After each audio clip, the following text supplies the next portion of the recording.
car under the right wing, a bend in the road coming up, oncoming traffic, and all of that after you lost your one and only engine. I'm really curious to see how they work this out.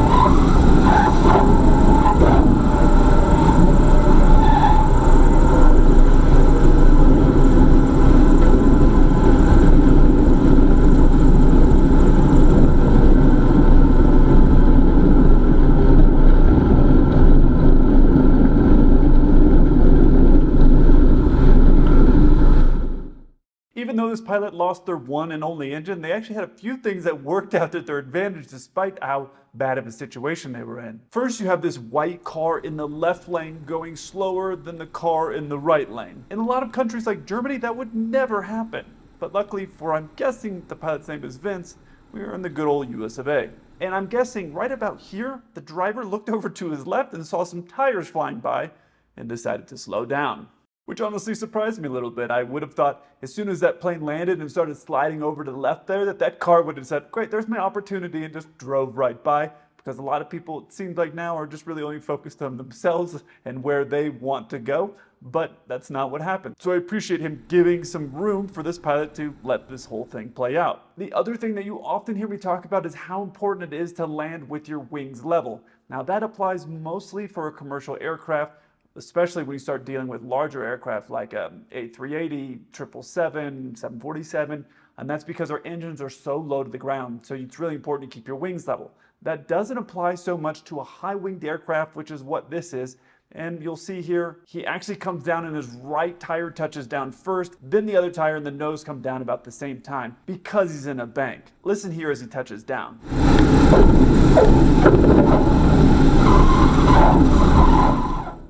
And it is very important, and this pilot did this, and that was to get the nose on the ground as quickly as possible. The only way to really steer this aircraft as soon as it starts to slow down is having the nose on the ground. So you want to be able to steer as much as possible. So getting that nose on the ground is going to be steering you, and also when you steer the nose, that rudder in the back is also going to move. So you have both things working to your advantage. Sometimes in flight schools, they teach people to do aerodynamic braking, and it's not really a great habit to get into. I've seen airline pilots do it, which is really stupid if you're an airline pilot.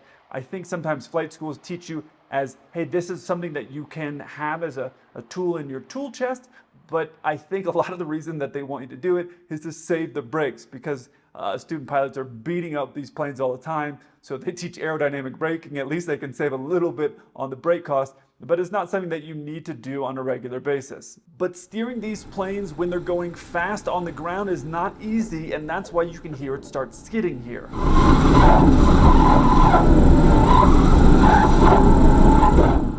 And any pilot who's ever landed not on the center line will tell you when the plane's going really fast like that, it is uncomfortable to make a rapid correction to the left or to the right to get the plane on the center line. And you can take it from me because I was basically first in my flight school of not landing on the center line. So I can tell you that when you try to steer the plane at a very high speed, it feels very uncomfortable. So that's why you hear it screeching. And I can tell you just from doing something similar to that, not landing on a road and having to turn, but landing and having to get rapidly back to the center of the runway, or wanting to get back to the center of the runway quickly, it feels like the plane's going to tip over. So that's why you see the plane start drifting to the side like that, because you're trying to get it to stay upright and at the same time not hit cars, not hit the sides of the road, brake. There's a lot that this pilot is dealing with, and they seem to be doing a great job. But let's talk about some of the things that happened where the pilot was just lucky and things worked out for him. You maybe didn't notice this right here. If you look here, there's about 5 power lines that are running across the middle of the street here. Now, it's possible that Vince is just so good that he anticipated those power lines to get down on the ground at the right spot to make sure he didn't hit those power lines. If you were ever in that scenario, though, really your only choice is, if you have those power lines and you lost your engine, you can't really go up. So you have to just go down, which would accelerate your plane and make you float a little bit longer.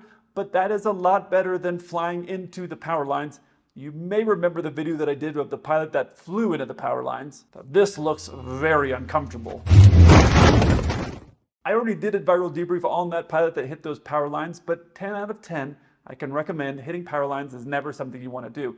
So luckily it worked out for Vince that he was just touching down. It looked like he touched down at really the right speed because he didn't float along the road too long.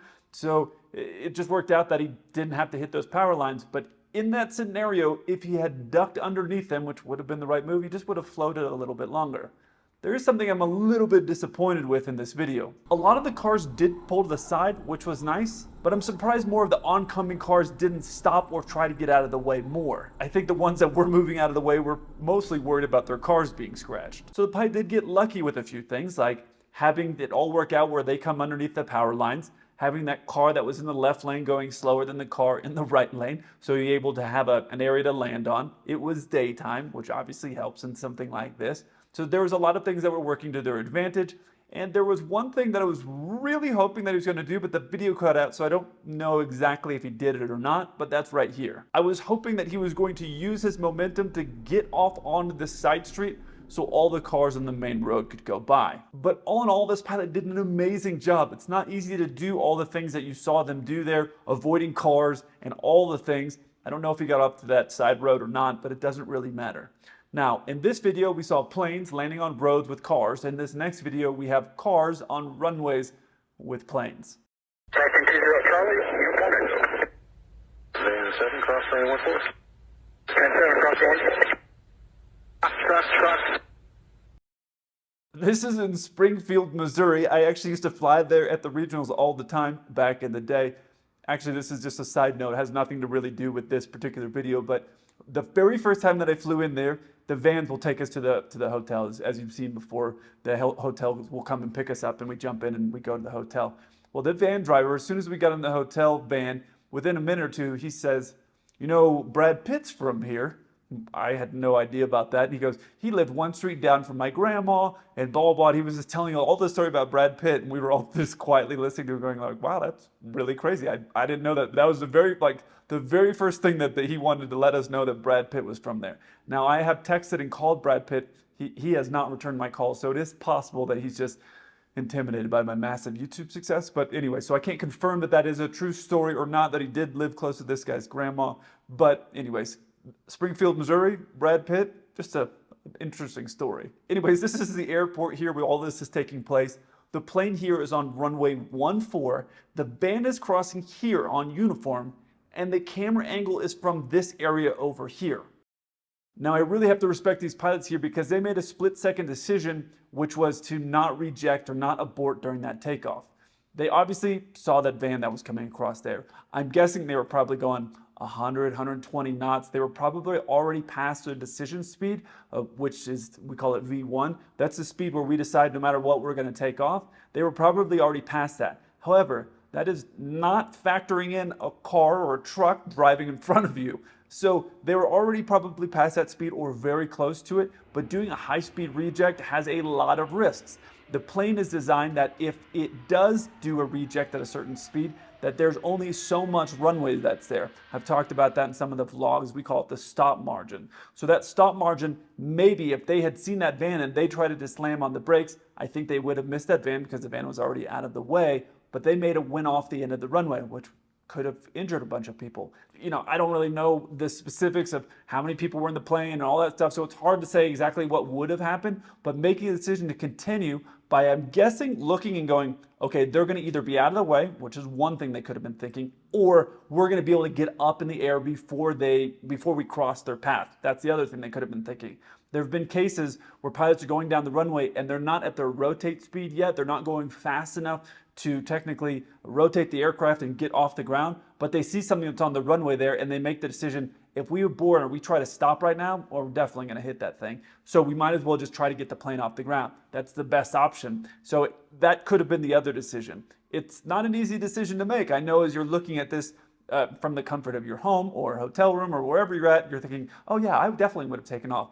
But when you're going 100 something miles an hour down the road or down the runway and you see something in front of you that's not supposed to be there, some people's reaction is just to brake. And that would have been the wrong decision in this case. The van right here is about to enter the runway area. You see this line here and this line right here?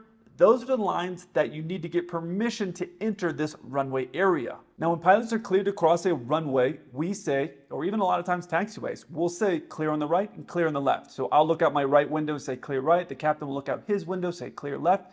And I will tell you something that happens a lot of times.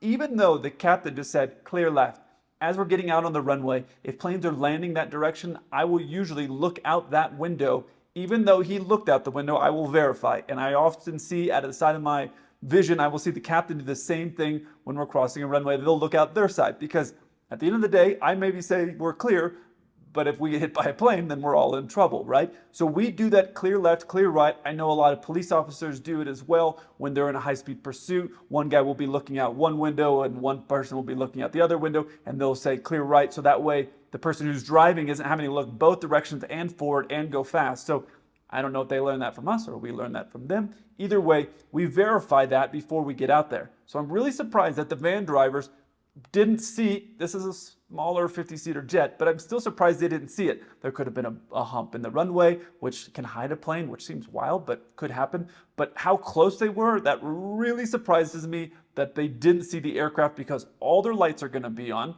And so that surprises me. The other thing that is a little bit weird, and I don't know about the timing of this, but it's this part right here. Van 7, cross runway 14.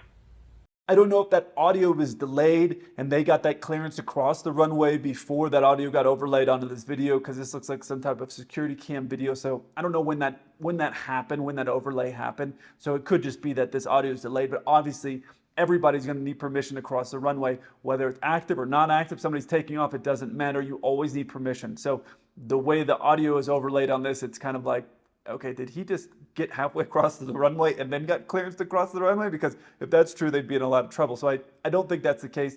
Any person that works on an airport knows you would always need the permission to do that. So it's just something that caught my eye. But listen again here when he gets cleared to cross. Van 7, cross runway 14. This just goes to show you that one of the times that's the highest risk for everybody, pilots included, are the days that you would think would be the safest. Clear, calm winds, blue skies, sunny. Those are the times because people are just more calm and relaxed. When the weather's really bad, when there's thunderstorms, and the times where passengers are the most scared and think, oh, this is really dangerous, is the opposite, because pilots are so super focused on what's going on. The controllers are giving more space to the aircraft that are coming into land. Everything is happening at a much slower pace and everybody's super hyper focused on what's going on. And so it's actually less risky. I know it seems wild. Hopefully these ground controllers and other ground controllers or the people that work on ground operations see this and they can learn from this as a really cheap lesson, because this could have ended a lot worse for everyone. If you enjoyed this video, check out this one over here. I look forward to hearing from you. Until then, keep the blue side up.